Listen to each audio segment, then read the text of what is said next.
So I was back in the Keys recently, and we finally did it. We stopped at the History of Diving Museum in Islamorada, Florida, almost smack in the middle of Florida Keys. I'm just mad I didn't bring people here sooner to show them this place. I was blown away. It's well done. We went, and we were surprised what we found inside. Later this year at the DEMA Show, I actually caught up with the director, Lisa, who took a few minutes to answer some questions about it. But I also asked her a scuba diving question a little off topic just to get her answer, and I think you're gonna like that. As long as we don't get too derailed in the comments, I'd love your feedback. Here's Lisa with the History of Diving Museum. All right, well, Lisa, thanks for coming on. It's a pleasure. Thanks for the opportunity. So one helmet triggered all this. The History of Diving Museum, and I've actually been there. So how did you get that? Our founders, Dr. Joe and Sally, were physicians up in Ohio. They did recreational scuba diving on trips, and they studied the environment. They happened upon a diving helmet in an antique store in Miami when Dr. Joe was giving a lecture, and they say the collecting bug bit, because they found out that it was a rare C.B. Gorman helmet. It launched what we now know as commercial diving. And through research, they found one piece, and then they found another piece. And as they researched through 40 years, they acquired the collection to accumulate and then put on display in a museum. One helmet triggered all this. I tease Dr. Sally and tell her nowadays they'd be on an episode of Hoarders. But luckily it was all the scientific things. And then as they were researching, they found out that a helmet that was made in Miami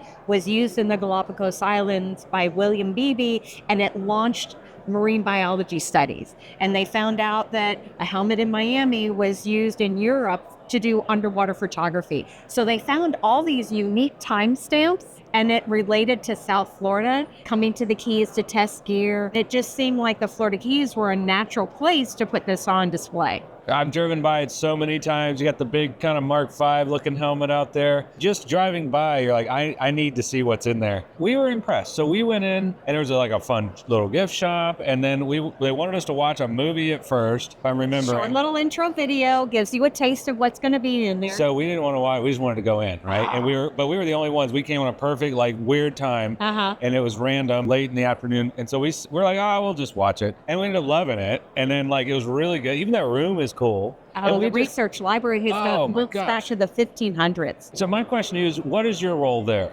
I'm the executive director. I run the show. I came on board, and I've been with them for 10 years now. It looks good in there. Like, the lighting's good, the sounds, it had a good vibe. We were surprised how much was in there. What is your favorite exhibit? What's the one if you bring someone in, hey, let me let you show in here real quick. What's the one you got to show them?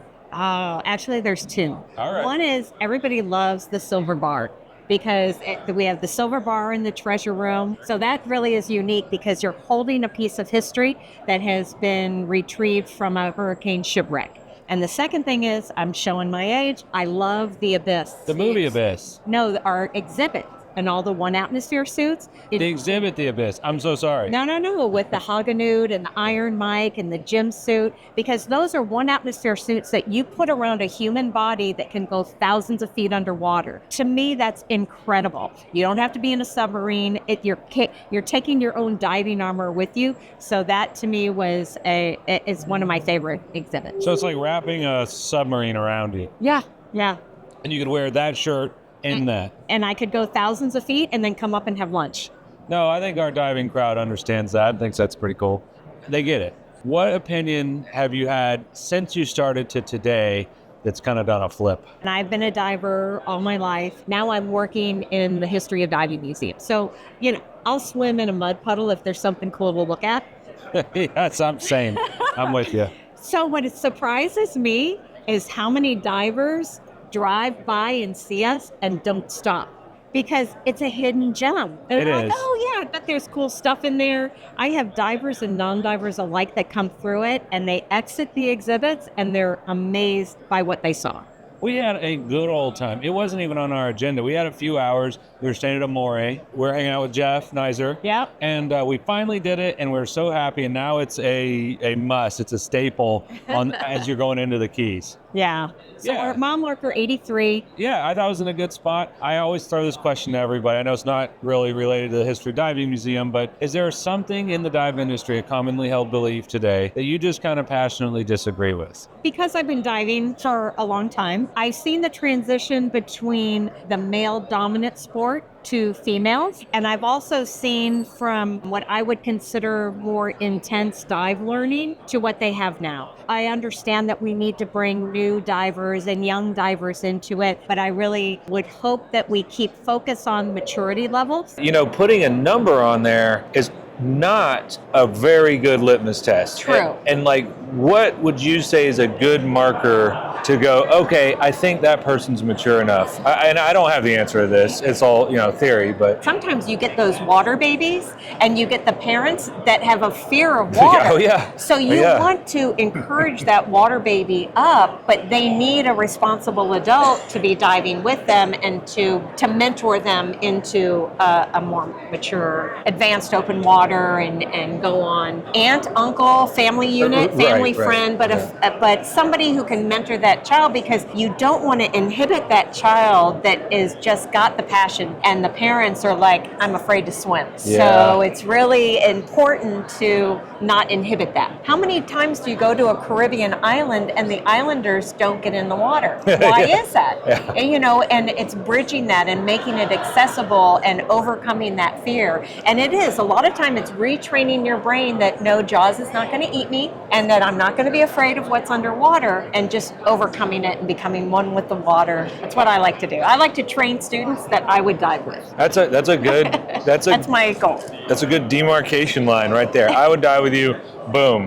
Yeah. Yeah, here's your card. But so is the History of Diving Museum, is it good for kids? Oh, it's fabulous for kids because we got scavenger hunts that are both on paper, that they can fill out, or for older like teenagers or family units, they can do it on their phone digitally. And actually, we used to do the scavenger hunts just for the kids, and now because of social media and people see it, we get adult groups that come in and they want to do the scavenger hunt because of the competition. I want to do a scavenger hunt. What are you talking about? Remember the little guy, Playmobile diver? Oh, yeah. We have about one hidden in each exhibit. Right now? There is each one? exhibit, there's one hidden in about each exhibit. It's even better than a hidden Mickey. Exactly.